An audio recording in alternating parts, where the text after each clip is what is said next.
सुनीति, सु यानी सुंदर, नीति यानी धर्म, सुरुचि, सु यानी अपनी, रुचि यानी इच्छा। राजा उत्तानपाद किससे विशेष प्रेम करते थे? सुनीति से कि सुरुचि से? बताइए। हाँ? कोई नीति बोल रहा है, कोई रुचि बोल रहा है।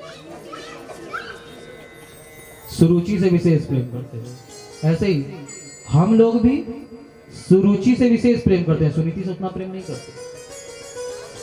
जैसे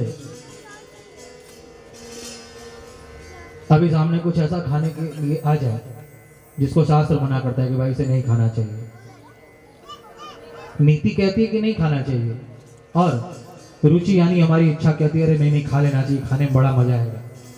तो हम लोग किसकी बात मानते हैं? रुचि की बात।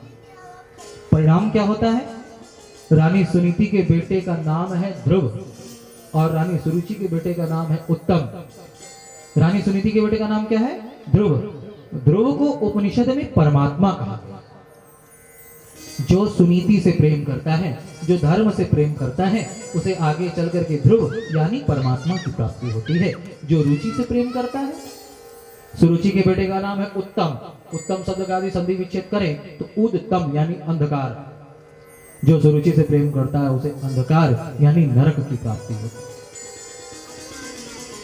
है। एक दिन राजा उत्तानपाद अपनी छोटी रानी सुरुचि के बेटे को गोद में लेकर के सिंहासन पर खेल रहे थे। तभी वहां पर बालक ध्रुव भी आ गया। उन्होंने जब उत्तम को अपने पिता की गोद में खेलते हुए देखा,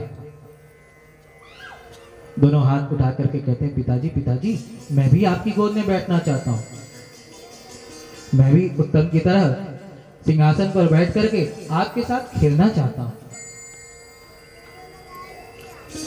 सुरुचि ने सुना, कहा अरे तपसाराध्य पुरुषम तस्यैवानुग्रहेण मे गर्भे त्वं साधयात्मानं यदीक्षसि मे पासनम।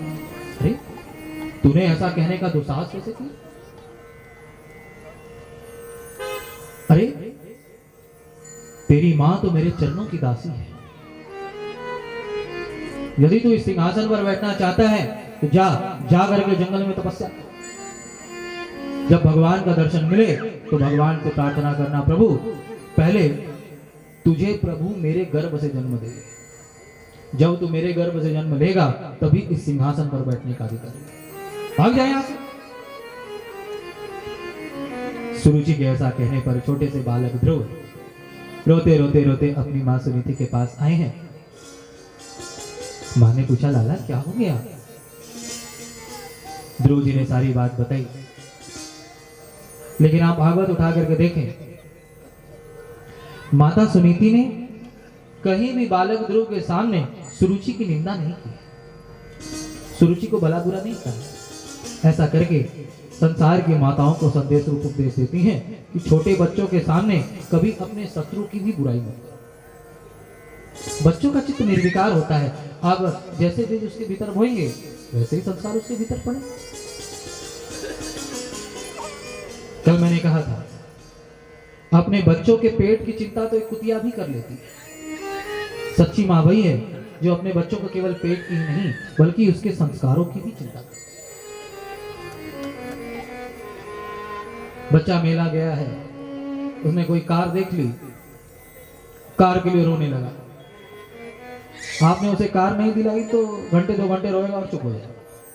लेकिन यदि आपने अपने बच्चे के भीतर संस्कार नहीं दिए हैं तो उसका जीवन रोते रोते बीत जाएगा, उसके रोने का कभी अंत नहीं है। इसलिए अपने बच्चों में अच्छे संस्कार दें। एक संत किसी दरवाजे पर भिक्षा लेने के लिए, उन्होंने आवाज लगाई, भिक्षाम देहि। अंदर से एक बिटिया आई, आकर के कहा, बाबा मेरे घर आपको देने के लिए कुछ भी नहीं है, हम आपको कुछ नहीं दे सकते, हम बड़े गरीब हैं।